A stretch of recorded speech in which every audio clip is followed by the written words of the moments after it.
welcome back to That Football Show with those fantasy guys. And we are those fantasy guys. Week number 2 in the NFL. What do you have for fantasy thoughts? Well, I'm pretty sure everybody, I'm not sure if everybody stayed up for the late game, but everybody stayed up for the early Monday night game and watched that Eagles-Redskins game. And wow, Chip Kelly's offense, it just might work. With the weapons that they have, with LaShawn McCoy, with Brent Selleck, with Deshaun Jackson, and don't sleep on Riley Cooper as a possible bye week or if you have an injury. He got a lot of targets. He didn't get any touchdowns or all that many yards, but he was targeted a lot, which means there's going to be opportunities for him down the road. I think Chip Kelly only showed a little bit of the offense. They ran a lot of plays in the first half. They have at least that many plays that they haven't run yet. They didn't need to. They got a big lead, and I don't think he wanted to show the NFL everything that he has in his package. So I think week 2 and 3, we're still going to be seeing plays that they haven't run yet. And the one thing that I really liked about it is they ran one particular stretch play where one time Shady McCoy took it, one time Vic kept it, and one time they hit Selleck up the seam, and every time the guy was wide open. And like the defenses were guessing where he was going to go instead of staying home and playing the play as the defense dictates. They were just jumping on the wrong guy. And I really don't know how the spread option works with pulling that out. I've never figured out how the running back knows if he has the ball or not. But that was an impressive first half. And I think they kind of sat down in the second half not to show too much. I think they're going to score a ton of points this year. Oh, I agree. They definitely took the second half off when they built up a big lead. Everybody knows how I feel about Michael Vick and the Eagles, but that was an impressive offensive performance. Let's move on to the injury report. You see it on the screen. Shane Vereen, Danny Amendola, Dez Bryant, Jamal Charles, Jermichael Finley, and Blaine Gabbert on the injury report this week. What do you got to say about that? What's the name of the show again? That Football Show with those fantasy guys. So we're going to talk about irrelevant fantasy players because Blaine Gabbert is not at all relevant in fantasy football. The other guys you mentioned are Jamal Charles, he's going to be fine. Dez Bryant's going to be fine. Shane Vereen's going to be out till at least week 11, which drastically helps Ridley's value. And someone that gets a bump because of Danny Amendola. I kind of laughed because all offseason people said, if he can stay healthy, and nobody touched me, and I pulled the groin muscle. And then who's going to be the reciprocant of that good fortune? It's not going to be Tom Brady, but Julian Edelman's numbers jumped up. He's someone that actually might have value all year because even if he's not going to get you 2 touchdowns every week, I can guarantee you that Edelman is not going to play 16 games. He's already only played a half a game. We'll give him 3/4 of that game. So Edelman is going to be a sneaky start here and there when Amendola is out, like he was on Thursday. I completely agree. And furthermore, when Rob Gronkowski gets back, oh boy, what a target monster he's going to be. I can't wait for that. Let's move on to sneaky starts. Jay, tell us who you had last week. Last week, I went with the high and mighty Bucs defense. They ended up with 5 sacks. They had 2 forced fumbles, 1 fumble recovery. And if you started them over somebody like San Francisco, Atlanta, Chicago, just like the teams I named you to start over them, they scored more points than all of those teams. So if you had one of those teams and you listened to me, you actually got some benefits out of it. Fantastic. I can't say that my pick was as good as yours, but it was okay. I took Daryl Richardson, who had 20 attempts for 63 yards. Well, that's not impressive. He added 5 catches for 33 yards, and that equals 9 points in the standard fantasy league. Now, the really big thing to take away from here is that Daryl Richardson had 25 touches. That is a monstrous amount of touches in fantasy football. I mean, you don't have more than 5 backs in the NFL that get that kind of work. The key here is when Isaiah Pead comes back this week, if Richardson's touches remain at that volume, 20 to 25 touches, he's going to be a guy you can start in your flex position all season long because I'll take 9 points from him, and eventually he's going to start scoring some touchdowns because that offense looked pretty darn good for stretches last week. Oh, absolutely. Jared Cook opened up lanes for him. Jared Cook with all those touches, those catches, those yards, those touchdowns. If linebackers have to be aware of what Jared Cook is doing, then it's going to be a problem for the whole defense, and that's going to allow him to get some lanes. And Jeff Fisher intentionally brought Jared Cook over from Tennessee because he drafted him. He knows what he has to offer, and I think he is going to be the key that's going to allow Daryl Richardson to kind of open up and find some holes in the defense. Yeah, and like I said, the key there is holding off Isaiah Pead because he's a much more explosive back, but I don't think he has the blocking skills, or at least that's what I've read about him. I don't know about him personally, to be honest with you. Let's move on to this week's picks. What do you got? This week, I think I might be going off the reservation, but if you bear with me for a little while, you'll understand where I'm coming from. I am going, I laugh as I say it, because I don't believe he's an NFL quarterback, but with the breed of quarterback that we have today, with the athleticism, the running ability, the running with passing ability, I'm going with Terrell Pryor as a sneaky start. I am laughing at you. I know, but if you think about it, there is a method to my madness. He looked pretty good. He looked pretty good. He looked okay. He looked decent. Serviceable. He looked serviceable. But you know what's going to allow him to look great? What's that? Playing against the Jacksonville Jaguars is going to allow him to play great. Jacksonville's flying across country. I know going east to west isn't as difficult as going west to east, especially for those 1 o'clock games. We've talked about that on this show for years, but Terrell Pryor was serviceable last week. He was 19 of 29, 217 yards, a touchdown, 2 interceptions, but he also had 112 rushing yards, which is going to add up quick and get you points pretty quick. And Jacksonville, it's almost the same situation like I said with Luck last week, that he's going to, the Raiders defense is going to allow Luck short fields. I feel like that's what's going to happen with Jacksonville. They could not sustain a drive last week. 3 and out, 4 and out, 3 and out, 6 and out, 4 and out. They're just going to give the ball back to the Raiders over and over and over again. And like we always say in this show, opportunity is the most important thing in fantasy football. And since Jacksonville, Blaine Gabbert is out, so the worst team in the league is already going to their backup quarterback, which may or may not be an improvement. We'll talk about that a little bit later. But it's going to allow Terrell Pryor an option to run the option on the field. I think he's going to get some good starts, some good numbers. I would play him, like we've said all year this year. I'd play him over Cam Newton against Buffalo. I have no faith there. Colin Kaepernick against Seattle is not going to have the game he had last week. Foreshadowing. RG3 against Green Bay. RG3 did not look good. Green Bay already got a little bit of a look at that type of offense, so I think they're going to be ready for it.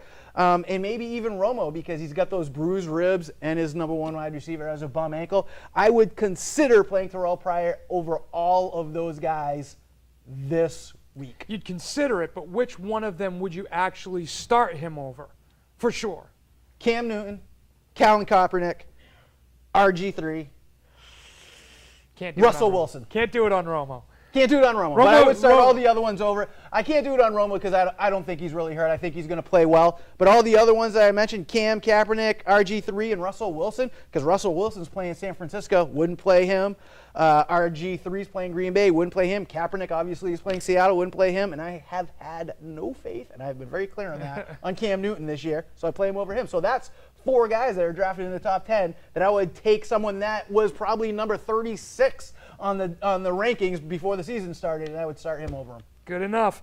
My sneaky start this week is DeAngelo Williams. Williams had a decent game in week 1, believe it or not, playing against a very stout Seattle defense. He had 86 yards.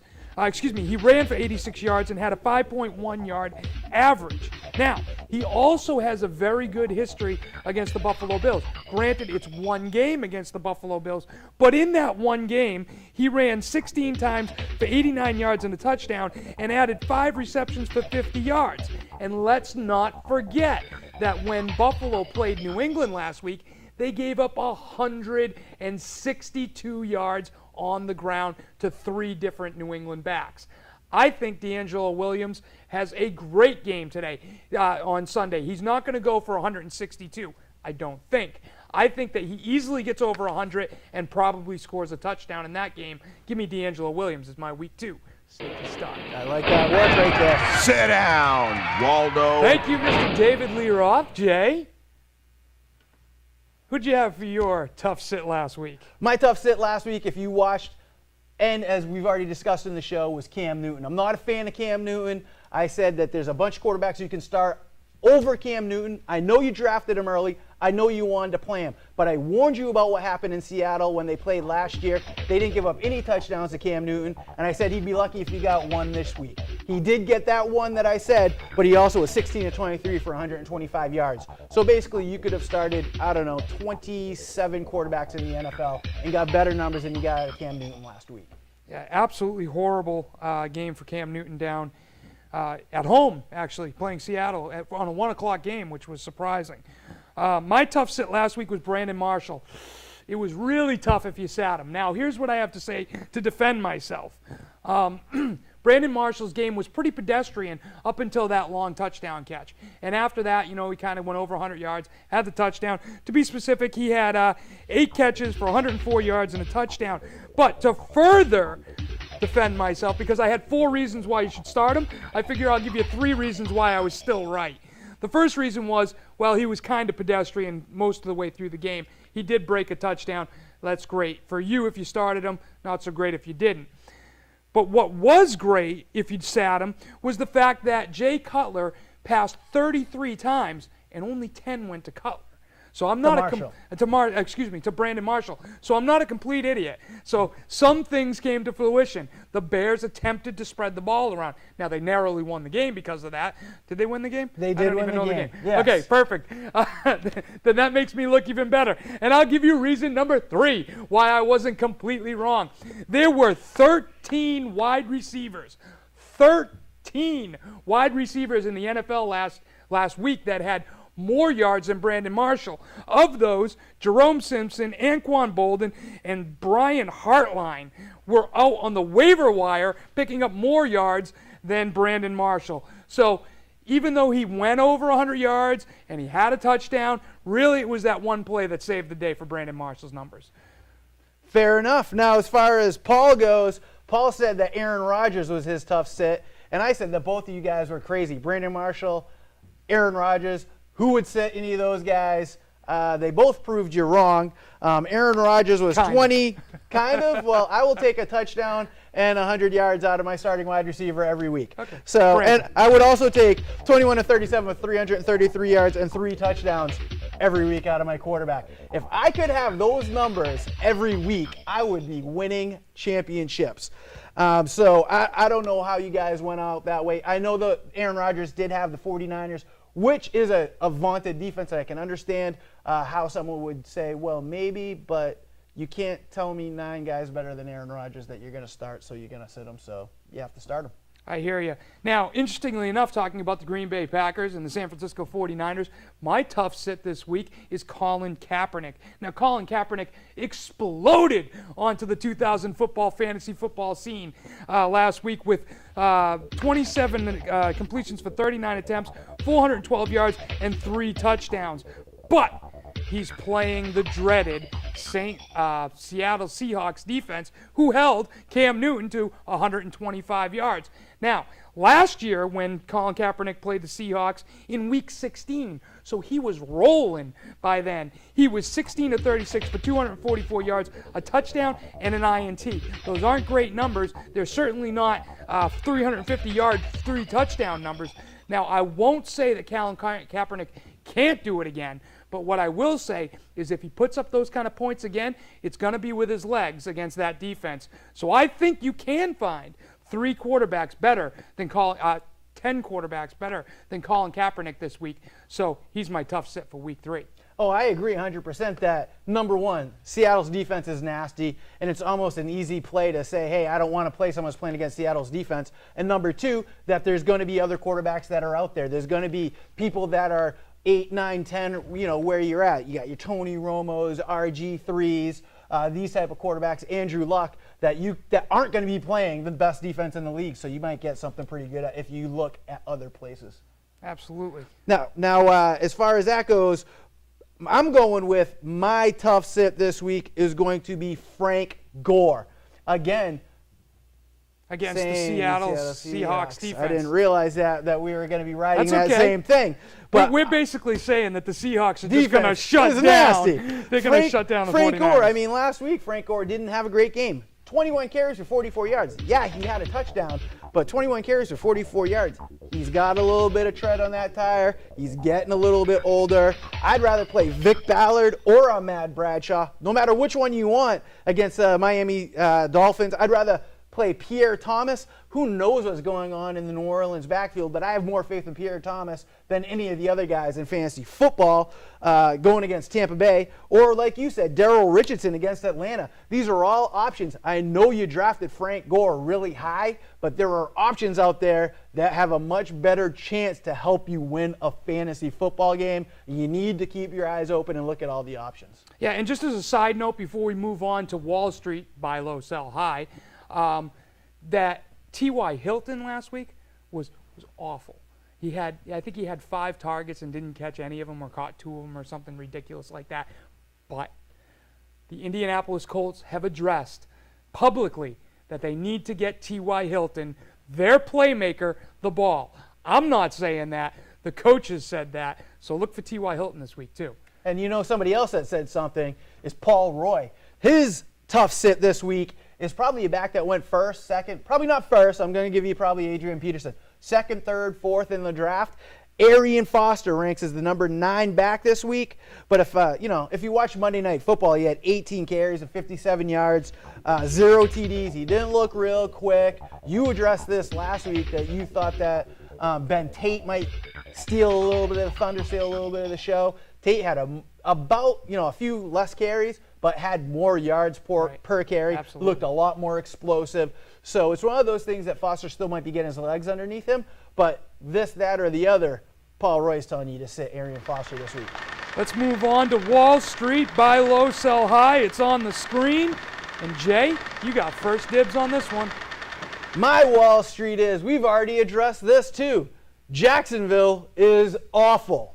And fantasy football owners drafted Maurice Jones-Drew on name alone. They did not pay attention to the quarterback whose name is Blaine Gabbert, who is terrible and hurt. So now the backup quarterback's in, whose name Chad is terrible and a backup for a reason. So you add all these things together, 3 and out, 4 and out, 3 and out, 5 and out, 3 and out. I mean, they had like 80 yards going into the fourth quarter. MGD had none of those yards. I mean, he had like 17 carries or something, 15 carries for 45 yards, and that's somebody you drafted as your number 1 running back. You got to find somebody in your league and be like, hey, Maurice Jones-Drew, and start quoting them stats from 3 years ago and tell them, dude, Maurice Jones-Drew, 1,400 yards, 14 touchdowns. Remember the good old days? Yeah, well, they're going to be giving him the ball because the quarterback's hurt. Really? You want him? That's what you got to do, because this might be the best game he has all year. The last game, 14 for 45. That might be as good as it gets. Get rid of him if you can. There's a sucker in your league, and if you don't know who he is, you're him. I am that sucker, because here's what I have to say about that. I could not agree with you less on Maurice Jones-Drew, and in fact, he's my buy low. So what I'm going to tell you is that because Blaine Gabbert is out, and because they spent the money and the draft picks on Blaine Gabbert, is why he was the starting quarterback for half a game, 3/4 of a game. But now here comes Chad Henne. Now, Chad Henne is not Brett Favre. He's not Tony Romo. He's not a superstar quarterback. But what he is better than Blaine Gabbert. And the numbers prove that. In 10 games last year, he had 166 completions on 308 attempts for 2,000 yards and 11 touchdowns. That's a 54% completion rating. And Blaine Gabbert's only done that in like 5 of his professional games. And Chad Henne has gone over 300 yards twice last season. Not in his career, twice last season.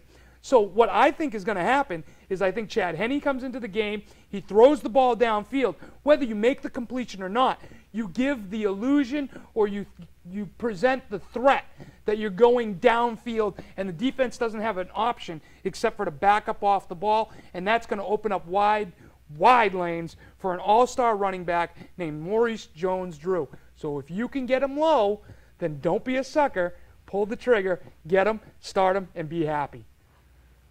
Hello, Scott. Yeah, I got this guy that said he wants to make a trade with you for Maurice Jones-Drew. Yeah, I'll hook that up after the show. All right, I'll talk to you later. Bye. I will take him all day long. Let's move on. Thanks, Rick and Jay. I'm sure by now, when you're watching this topic's been probably beaten down pretty good. But I still have to discuss it in my rant because it's so irritatingly stupid and selfish. Those watching that wonderful Peyton Manning 7-touchdown game also got to see the what I like to call Deshaun Jackson play. 11 minutes left in the game. Danny Trevathan on 4th down intercepts a Joe Flacco pass and runs it into the end zone, or so he thinks, but decides to let go of the ball at the 1-yard line. This is a second-year player, and his first career interception would have also been his first career touchdown. Decided dropping the ball and showboating for the crowd was more important than keeping the ball in his hands. Not only to make certain he scored the touchdown, but as Jay and I discussed on a phone call a couple of days ago, the fact of the matter is this should have been the most important ball in his career up to date. Keep that ball and want to keep it as a prize trophy for himself. But again, more important that he showboats to the crowd and brags about what a phenomenal play he made on 4th down. Instead, the ball gets bounced around in the end zone. The captain of the defense almost injures his knee while trying to recover it. His is pushed out of bounds. Next thing we know, it's 1st and 10 at the 20-yard line again for Baltimore, and what should have been the game-sealing touchdown at that point allowed Baltimore to march down the field and score and turn the tide of the game for a little while and give them a shot to get right back in this. Jack Del Rio tore him apart on the sideline, but fantasy owners have to be nauseated by the fact that he basically lost 6 to 10 points depending upon your scoring format. Definitely 6 points for the defensive touchdown, but his selfishness cost owners, I'm sure in many leagues, a game. While only week 1, every week is still important, and to have to lose to some form of stupidity like that just shows the real caliber of younger players nowadays. So selfish, so wanting to just make their name, get the limelight, get the camera in their face, roar for the crowd, but oh yeah, I forgot to do my job first and make sure I scored and helped my team win. Danny Trevathan, right now, you are probably the biggest knucklehead in the 2013 season. We've got 16 weeks to go. Plenty of people can go ahead and take it from you, but right now, you are the king of that throne. What a moron. Back to you guys. Let's move on to put up or shut up. Well, I think it's pretty clear that there's a couple of guys this week that I own, and there's a guy this week that you own, that there was something that they had in common. It might have had to do with fumbles, and it might have had to do with riding the bench.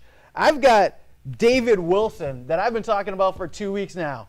2 huge fumbles. Everybody saw it. You saw it, I saw it. My heart just sank after the first one, and I almost started crying, except David Wilson beat me to it after the second one, that little girl.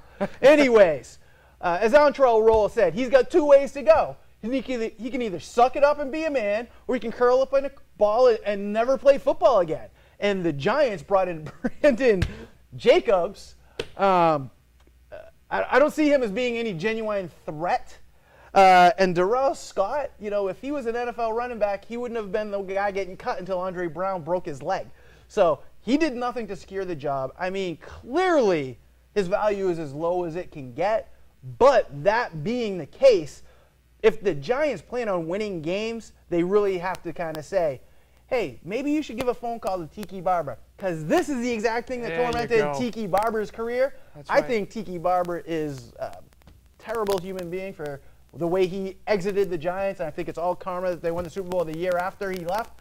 But he is a guy that had this same exact problem and turned his career around, became the Giants' all-time leading scorer, might be the all-time leading touchdown guy, a dual threat. He was a stud for 2 or 3 years. And David Wilson is better than Tiki Barber from a talent perspective. So if he can get that together, get that mentality, if Tom Coughlin can get in that head and That's the key. straighten him out and not beat him down, build him up, then I think it's time for David Wilson to put up or shut up, but I wouldn't sell on him just yet. I think the real key there is that David Wilson has Tom Coughlin to build him back up, just like you said. I mean, if he can do it with Tiki, who was dropping the ball every time he touched the ball, then I think David Wilson has a good chance to rebound from this. Now, The guy that you referenced that I have is Stephen Ridley, who's had fumbleitis since the AFC Championship game when he got knocked the out.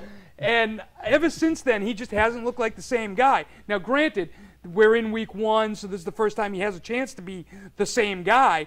But, man, after dropping 2 balls and only getting 1 back, and he getting benched, he just looked awful. I mean, he came out, he ran with authority, but as soon as you hit the guy, he drops the ball. Now, just like Tom Coughlin, I have faith in the Patriots and Bill Belichick that they're going to get this fixed. And the reason why I think that they're absolutely going to get this fixed is because they got nobody else. Shane Vereen is out until week 11, as we mentioned. They got Brandon Bolden, who's an Olympic sprinter and got suspended last year for taking steroids, probably because he's an Olympic sprinter and not an NFL football player.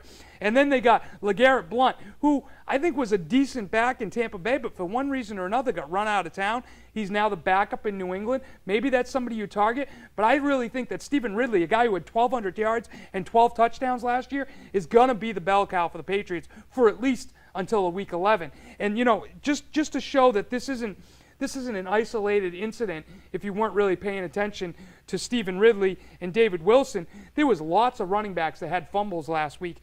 David Wilson, C.J. Spiller, Doug Martin, Alfred Morris, Eddie Lacy, some young names on that list, but also some really good football players on that list. So with that being said, Hold on, I just wanted to say one more thing too. I think that the best thing for Stephen Ridley, I agree that, you know, the head coach can make a difference, get in his head and straighten him out. But I think, like you said, Vereen getting hurt, who had 100 and something yards with a broken hand and didn't fumble the ball. Yeah. If you can't take that as a point of reference, like, hey, that's what I should be doing, then I don't know what you're going to do. But I think Ridley has a really good chance to get it back. And I think you're confused. It wasn't Bolden that's the Olympic sprinter. It's Jeff Demps, who they actually traded to Tampa Bay for LeGarrette Blount. So he's not even on the team anymore. I thought, for some reason, Brandon Bolden was an Olympic sprinter as well. No, it's Jeff Demps, who actually just got activated by Tampa Bay this week. So. Well, Bolden's really fast either way, and he's a little guy, so that explains why he was taking steroids. Let's move on. If you're just joining us and you like everything you've seen, or you can't believe what we've said and you got to go back and check it out, see us on Facebook. You can like us at That Football Show with Those Fantasy Guys. Give us a like. Nice and high. Now, speaking of Facebook, we have a Facebook question. I'm going to read it to you, and I'll let you answer it. It's a little painful for me, but I'm going to go ahead and do it. Great show and good call on Cam. Thank you. But a big miss on Brandon Marshall and Aaron Rodgers. Like I said, they can't all be gold mines. I started Sudfeld in both of my leagues, right there, and he delivered me a big donut. So the question is, do I keep Sudfeld or toss him to the curb? I'll let you answer this one because you were the one that said that his value was going to be skyrocketing after week 1. And it did. It skyrocketed right into the gutter. Unfortunately, it was a Russian rocket, I'm guessing. But if you did watch the show, he wasn't a sneaky start. He was a buy low, sell high. So there should have been no investment except a free agent or a free agent pickup or something like that. So you shouldn't have risked anything to get him. I wouldn't have started him over Jared Cook like you said you did. Unfortunately, if I was thinking that, I would have had him as a sneaky start.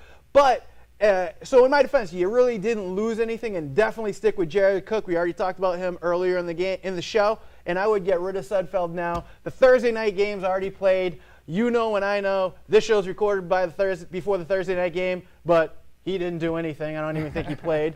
We'll find out in about 24 hours. We'll find out that he didn't play. But there's so many tight ends that you can pick up. There is no and with Gronk being closer to return, that his chance to be of value was week 1. He didn't do it. There's no need to take up a roster spot with so many tight ends that you can have out there. Especially with Jared Cook on the team. I mean, when you got Jared Cook, you're not going to put him on the bench. You will not sit him down unless it's his bye week. There's no reason to do it after that huge performance he had. There's no reason to think he can't continue to do that. So Sudfeld, he's just taking up a roster spot at this point. Let's move on to a fairly new segment. They call me Notre Damus. I was just corrected on that. Now, last week, here's what I just want to remind everybody. Last week you said a couple things. Now, this is going to be difficult for me because you were right on 2 of the things that you said, but I'm really going to point out the one thing that you said that didn't come to fruition. So the first thing you said was at halftime the game's going to be close. I think you said 14-17. I think that might have even been the score at halftime. You also said that the Broncos were going to run away with it at the end, which they certainly did after a 7-touchdown effort. But you said that one of the running backs was going to fumble his way out of the starting job, and that another one was going to come in and prove to the NFL that he was the man. Well, all I saw was 3 pedestrian running backs on the Denver Broncos last week. So, now Notre Dame, you have the floor. Well, thank you very much. I thought I was going to have to explain to you about how correct I was last week, honestly, but I'm glad you were paying attention to what I said and how true it actually was. Granted, we did not see the emergence of a Denver Broncos running back at last night's game. I think I just have the wrong Thursday night. Pay attention for the future games. As far as the Jets and Pats go, you almost can sense that I want to say, oh, we know the Patriots are going to kill them, this, that, and the other thing. But they have no Gronk, no Edelman, no Stephen Ridley, no working together, no practice together. The Jets amazingly won their game last week. I think I saw Jesus on the sideline getting praised by his minions at the end of that game, which I found tremendously disturbing. But anyways, he's going to be coming into town on a short week, little preseason action because of that bum ankle. Belichick having time to prepare because he knows how to use a short week. He's played on Thursday night games. He's played Thanksgiving games, other Thursday night games. So he knows how to prepare for a short week. This quarterback doesn't even know how to prepare for a bye week, never mind a short week. So I don't think Geno Smith, I think he's going to see things he's never seen before. They certainly don't show these things in the ACC when you're playing for West Virginia. He's going to see things he's never seen since then. So the Patriots are going to absolutely run the Patriot way. Lying, cheating, murder, 20-17 Patriots. I'll take the win as a Patriots fan, but the Jets always play us tough. They do. Just like the Bills do. You know, people said last week that the Patriots should run over the Bills. And I was like, hey, now wait a minute. Division games are always tough. Division games are always tough in the NFL, and we barely got out of there with the win. And that's another thing that I do like about the Thursday night game. They do have a lot of division games. Division games are great. There's familiarity. There's, animosity. The teams know each other. The teams don't like each other. There's rivalries. I love that they do put a lot of division games on Thursday night. Absolutely. Let's move on to Survivor Picks. You see it on the screen. Jason Walker is 0-1. Everybody else is 1-0. This week I'll take the Bengals. A matchup with Paul, who's also taking the Bengals. Shane Brown is taking the Houston Texans. And Jason Walker, I'm out. I lost. You're I'm out. out. Yep. You're out of the Survivor League? I'm out. So can we just put an X across your... Can we bring up that logo again? Can we put an X over Jason Walker? That's right. The Jets and the... girlification of American sports. If you push somebody that's almost out of bounds, evidently it's a 15-yard penalty now. I'm disgusted. I threw up in my mouth a little bit, and I hope to never see any awful calls like that again, ever again. That's the second year in a row, week 1, the Jets have beat me. All right, everybody, that's going to do it for week number 2 of That Football Show with those fantasy guys. If you love the show, check us out on Facebook. And, of course, we'll be back every week with That Football Show with those fantasy guys. Parting shots. Don't sleep on Ridley or Wilson just yet. Give them one more week. Thanks, everybody. T.Y. Hilton. We'll see you next week.